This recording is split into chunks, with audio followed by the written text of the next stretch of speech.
Superman Lost issue 10 sees Lois meet with Senator McMonagall, knowing that he cheated on his wife with Senator Wilshire's assistant, and lying to protect her cost him his Senate seat, which in turn cost his party the Senate majority and the omnibus bill he was trying to pass. She remembers a Kierkegaard quote that the senator made in his resignation speech, telling him how the man was deconstructing the Lazarus story from the Bible, a story about life from death and implied hope. She wonders if the senator has hope, but McMonagall thinks that he just has come to his senses and come home to his forgiving wife, hoping Lois can keep this out of the news. Lois plans to leave the affair out of the story, but someone else will figure it out, reminding him that hope is all they have, and he just needs to trust. Sometime long ago on Victor's planet, Hope learns from the Marquis system that Superman has failed, assuming that he didn't survive his journey into the black hole. The now elderly Victor says that the sun is now going supernova, and even if Superman could come back, the red sun energy would eliminate his powers, meaning Superman can never return. But the Marquis wonders if he actually could.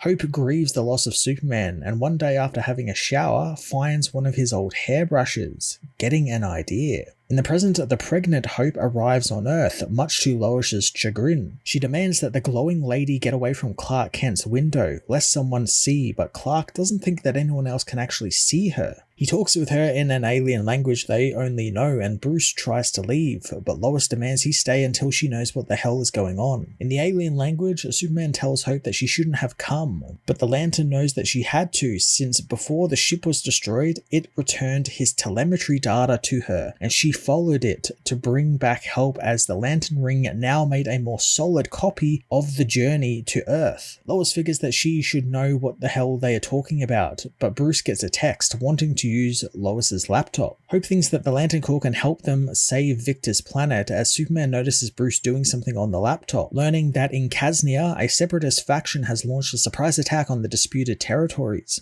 Superman races off and Lois grabs Hope before she can leave, warning her that when Clark gets like this, you just gotta let him go. Bruce tells Wonder Woman that Superman is en route to Kaznia as the separatists break into a military base. The news reports on the failure of McMonagall's omnibus package, which ended foreign aid to the Kaznian separatists, and negotiations broke down because of it. A tank tries to mow down some of the fleeing people, but Superman slams into it, upending both the tanks in the process. Back in Metropolis, Bruce tries to coordinate with Superman as Lois tries to determine if the baby Hope is carrying is Clark's, but all the woman says is that it belongs to Victor's planet and Hope, frustrating Lois. Bruce gets through to Superman, reminding him that the League don't interfere with geopolitical conflicts, but Superman doesn't care, telling him that today they do. He crumples up the tanks together, dumping them in Kaznia's parliament and demanding the men squabbling there stop, since how many more dead and homeless will it take for them to think that they are winning? He knows that the humans have had this argument for centuries, just an endless cycle that has brought nothing but misery, so why don't they want to end it there and let go of old quarrels and sever the connection to the past to build a brighter future? He knows he can't stop all wars, but he can at least stop this one for today, and what they choose to make of the day is up to them. Later on, Lex congratulates Superman on a good speech, comparing him to Tony Robbins and Marcus Aurelius. He's glad that Superman is back to his self-righteousness, but reminds the hero that he actually can stop all wars, end poverty and hunger, but he chooses not to, and that makes him unbearably naive. Superman silently listens to Lex's monologue, and just as he toasts Superman's return, Clark tells him that Lois beat him, so how is that for a waste of his time? Clark used to wonder what the obsession Lex had about him was, rooting around in his mind to try and find out what set Luthor off, but then he would just pity the man, and now he just looks to get through the day without provoking him. So Lex should take comfort in his struggle, since he would not like the alternative. Later on, Clark returns home, finding the Justice League has assembled for him. Batman tells him that the Lantern's got a fix on Victor's planet, as Hope bids Clark farewell, thanking him for teaching her honor and faith, and maybe one day she would become worthy of him. She kisses him on the cheek and teleports away with the League, leaving Lois to question if Hope's baby is his. She wants Clark to tell her that she's lying, but Clark isn't sure, since even Hope doesn't know how she is pregnant. Lois knows though, thanks to Hope's species reproducing via parthenogenesis, and she found a follicle of Clark's hair on a hairbrush, using it to make a clone. Lois is obviously upset since she faked a pregnancy, but then this alien turns up with the real thing. Clark tries to console her, but she hates that he is being so calm about this, screaming in anger, frustration, and sadness. She demands that Clark leave to go play with his super friends and the annoyingly sexy woman who's incubating his clone. Clark tells Lois that Victor's planet has a red sun, and if he goes, he won't have his powers and he'd be useless to help. But Lois rips his shirt open, revealing his House of L symbol, and telling him that he's more help than anyone out there since he is a symbol of hope, and if he doesn't go, she may never get her husband back since she's been living with a ghost, because while Clark Kent is there, this is a job for Superman. Clark kisses Lois, promising that he will be back home soon. Sometime later, Lois continues writing her article on McMonagall being cleared of all charges against him. She falls asleep and is later woken by the toaster and Clark being back. She rushes to hug her husband, learning that he and the team experienced a few hiccups and he didn't know he would be gone for just a few days. Lois is confused since he's been gone just a few hours, wondering where his white suit is. Clark doesn't understand what she means, wondering how long she's been sleeping for. Lois knows that something is wrong, demanding to know what Clark did, remembering the words Adam Strange told him and about how space travel is really time travel. She wonders how Clark got back to Earth, so he tells her the Contractatio found him when he was sucked into the black hole in the ship that he helped the League stop. And once the aliens found him, they returned him back to Earth, wanting credits, but then they wanted his cape. But when Superman wouldn't give them either, they just booted him out and left. Lois knows that that's all wrong, wanting to know who this man in front of her is. Clark tells her that he's the guy who's in love with her and is now home. In some uncertain timeline, a graying Clark finds the elderly dead Superman within the black hole, telling him that it took a decade, but they saved Victor's planet and relocated them all. But they immediately started bickering again. Clark tells the dead Superman that he was telling the truth and he literally is him from his own timeline. But of course he couldn't tell the younger Clark since that was a choice he needed to make on his own, since only one of them could go home ever again. Hope Mimo drops out of hyperspace with the younger Superman, wondering why the hero did so. Superman tells her that Luthor's speech reminded him of something Marcus Aurelius once said, telling Hope that every man has his own destiny and the only imperative is to follow it and accept it, no matter where it leads you. He tells Hope that her lantern ring warps space-time and the clock changes as they traverse from wormhole to wormhole, and the Marquise has calculated a time warp detour to the first encounter Superman had with the Contractatio. Clark asks Hope to use her ring to blind the Contractatio's sensor array to their approach, getting closer to the ship. Clark tells Hope that he promised Lois that he would get her husband back to her, and there is only one way to guarantee that. As Superman back on Earth uses Wonder Woman's lasso to enter the downed alien ship to deal with the black hole that's about to go critical, Clark slaps the Marquis system onto the side of the salvage's ship, transferring its telemetry data of its journey to Earth into the navigational array. The grey-haired Clark knows that now instead of taking him to Victor's planet, the salvages will drop him back on Earth,